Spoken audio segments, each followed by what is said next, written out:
رب العالمين والصلاة والسلام على سيد الأنبياء والمرسلين محمد وعلى آله وصحبه أجمعين أما بعد فأعوذ بالله من الشيطان الرجيم بسم الله الرحمن الرحيم لقد من الله على المؤمنين إذ بعث فيهم رسولا من أنفسهم يتلو عليهم آياته ويزكيهم ويعلمهم الكتاب والحكمة وقال تعالى في موضع آخر اليوم أكملت لكم دينكم وأتممت عليكم نعمتي ورضيت لكم الإسلام دينا وقال النبي صلى الله عليه وسلم لا يؤمن أحدكم حتى أكون أحب إليه من والده وولده والناس أجمعين أو كما قال النبي صلى الله عليه وسلم. قابل صدر بزرگوں، دوستوں، نوجوان ساتھیوں، دنیا کا دستور، دنیا کا قاعدہ، دنیا والوں کی باتیں، خاندان والوں کی باتیں، والدین کی باتیں، میاں بیوی کی باتیں آپ نے سنی ہوں گی کہ دنیا کے اندر اس چیز کا تذکرہ کیا جاتا ہے جس کا دنیا کے اندر وجود ہے. مثال کے طور پر ایک میاں بیوی ہے جن کو یہ امید ہے، اللہ سے یہ آرزو ہے، تمنا ہے کہ اللہ تعالی ہماری جھولی کو بھر دے گا، جو کہ ہمارا مشکل کشا، حاجت روا، بگڑی بنانے والا ہے، جو کہ ہمارا خالق اور مالک ہے، جو ہم کو اولاد سے نوازنے والا ہے، جس کے قبضے قدرت میں بیٹی کا دینا، بیٹے کا دینا، دونوں کا دینا اور باندھ کرنا جس کے ذمے ہے، جس کے قبضے قدرت کے اندر تمام کے تمام امور ہے. یہ امید لگاتے ہیں کہ اللہ ہم کو اولاد سے نوازیں گا.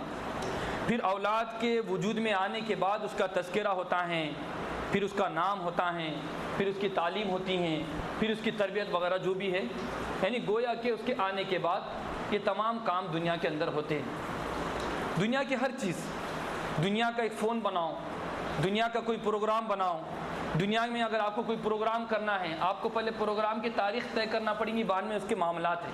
مثال کے طور پر ولیمہ ہے تو ولیمے کی پہلے تاریخ ڈکلیئر کرو، متعین کرو، پھر اس کے بعد شادی خانہ وغیرہ وغیرہ جتنے بھی کام ہیں. ایک آدمی نے مثال کے طور پر شادی کی تاریخ طے نہیں کیا، ولیمے کی تاریخ طے نہیں کیا اور بات کر رہا ہے کہ کتنے افراد لائیں گے. ابھی میاں بیوی کا جوڑا جمع نہیں، اس سے پہلے بات ہو رہی ہے کہ بھیا ذرا ایک جوڑا دینا ہم کو بچے کے واسطے چھوٹا.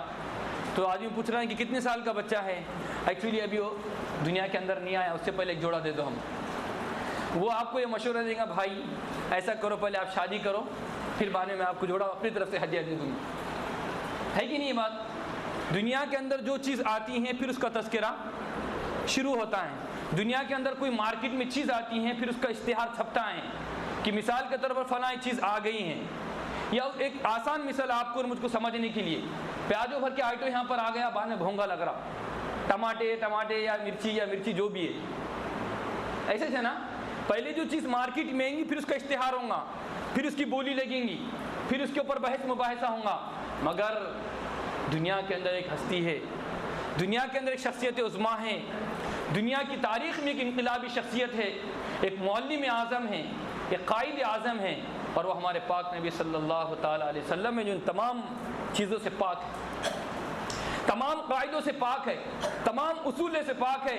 اب ہمارے نبی پاک صلی اللہ علیہ وسلم دنیا کے اندر نہیں آئے، ابھی ان سے پہلے کروڑوں انسان دنیا کے اندر آ گئے، اور ان سے ہمارے پاک نبی صلی اللہ علیہ وسلم کے دنیا میں آنے سے پہلے 1,23,999 پیغمبر دنیا کے اندر آ گئے. حضرت آدم علیہ نبی جی علیہ السلام دنیا کے، کائنات کے، ہمارے پورے دھرتی کے سب سے پہلے کیا ہے؟ سب سے پہلے کیا ہے؟ انسان ہے، آدمی ہے، ابو البشر ہے.